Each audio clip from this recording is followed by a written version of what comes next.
بسم اللہ الرحمن الرحیم، السلام علیکم ورحمۃ اللہ۔ پوری دنیا کی نظریں اس ٹائم پاکستان کے اوپر لگی ہیں، اور پاکستان میں جو سب سے اہم ترین اپوائنٹمنٹ ہے، سب سے اہم ترین اس ٹائم جو تعیناتی ہونی ہے وہ ہے آرمی چیف کی۔ Army chief general Qamar Javed Bajwa دیکھیں اب ریٹائر ہونے والے ہیں، اور اب صرف چند دن باقی رہ گئے ہیں، اور اس مہینے کے آخر میں آخر کار انہوں نے ریٹائر ہو جانا ہے۔ اب نئے آرمی چیف کے متعلق، نئے آرمی چیف کے بارے میں بہت سارے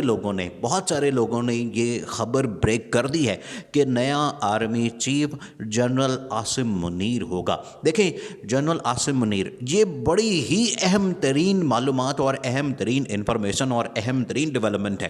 جنرل عاصم منیر اصل میں حافظ قرآن ہے، اور وہ ISI کے چیف یعنی کہ DG ISI بھی رہ چکے ہیں۔ اب اتنے بڑے عہدے کے لیے عاصم منیر کا نام آنا، دیکھیں اس ٹائم یہ جو شہباز شریف اور نواز شریف بڑا اس کے اوپر خوش ہوں گے، ان کو اس کے اوپر خوش نہیں ہونا چاہیے۔ اس کی وجہ یہ ہے کہ جنرل عاصم منیر ایک میرٹ والے آدمی ہیں اور پروفیشنل سولجر ہیں، پروفیشنل آدمی ہیں۔ پورا کیریئر ان کا اس طرح سے گزرا ہے کہ انہوں نے کرپشن کے خلاف، انہوں نے ہمیشہ ایمانداری سے کام کیا، پاکستان کے مفاد کے لیے کام کیا، اور یہ جو پاکستان کے اندر جو کرپٹ ٹولہ ہے، یہ جو نااہل اور نکمے لوگ ہیں، اور خاص طور پر کرپشن کرنے والے، اس کے اوپر تو جنرل عاصم منیر کا جو سٹینڈ ہے، جو ان کا ایک موقف ہے، وہ بڑا واضح ہے، بڑا دو ٹوک ہے۔ تو اس کے اوپر یہ شریف خاندان اور زرداری خاندان کو اتنا خوش ہونے کی ضرورت نہیں۔ اب دیکھیں جو جنرل عاصم منیر ہے، پوری دنیا کے اندر اس ٹائم ایک ہی بحث چل رہی ہے۔ آپ دیکھیں کہ جب جنرل قمر جاوید باجوہ گئے تھے امریکہ کے اندر، امریکہ کا دورہ کیا تھا، اور وہ ان کا آخری دورہ تھا۔ اس دورے کے دوران ہی دیکھیں پاکستان کی ہمیشہ ایک اسٹریٹجک لوکیشن رہی ہے، اور اسٹریٹجک لوکیشن کی وجہ سے پاکستان کی جو امپورٹنس ہے اس ریجن کے اندر، اس خطے کے اندر، اور پوری دنیا میں سیکیورٹی کے لحاظ سے بڑی اہم ہے۔ اس وجہ سے جو بھی آرمی چیف آتا ہے، جو بھی آرمی چیف ہوتا ہے، اس کی ایک خاص اہمیت ہوتی ہے، اس کے ساتھ انٹریکشن ہوتا ہے، اس کے ساتھ سیکورٹی معاملات، اس کے ساتھ ریجنل سیکورٹی معاملات، اس کے ساتھ آپ دیکھیں کہ جتنے عرب ممالک ہیں وہ ہمیشہ پاکستان کی سیکورٹی کو اہمیت دیتے ہیں، پاکستان کے سیکورٹی کو، پاکستان کے جرنیلوں کو، پاکستان کے آرمی چیف کو اسی وجہ سے اہمیت دیتے ہیں کہ وہ ان کو وہاں پر سیکیورٹی کے لحاظ سے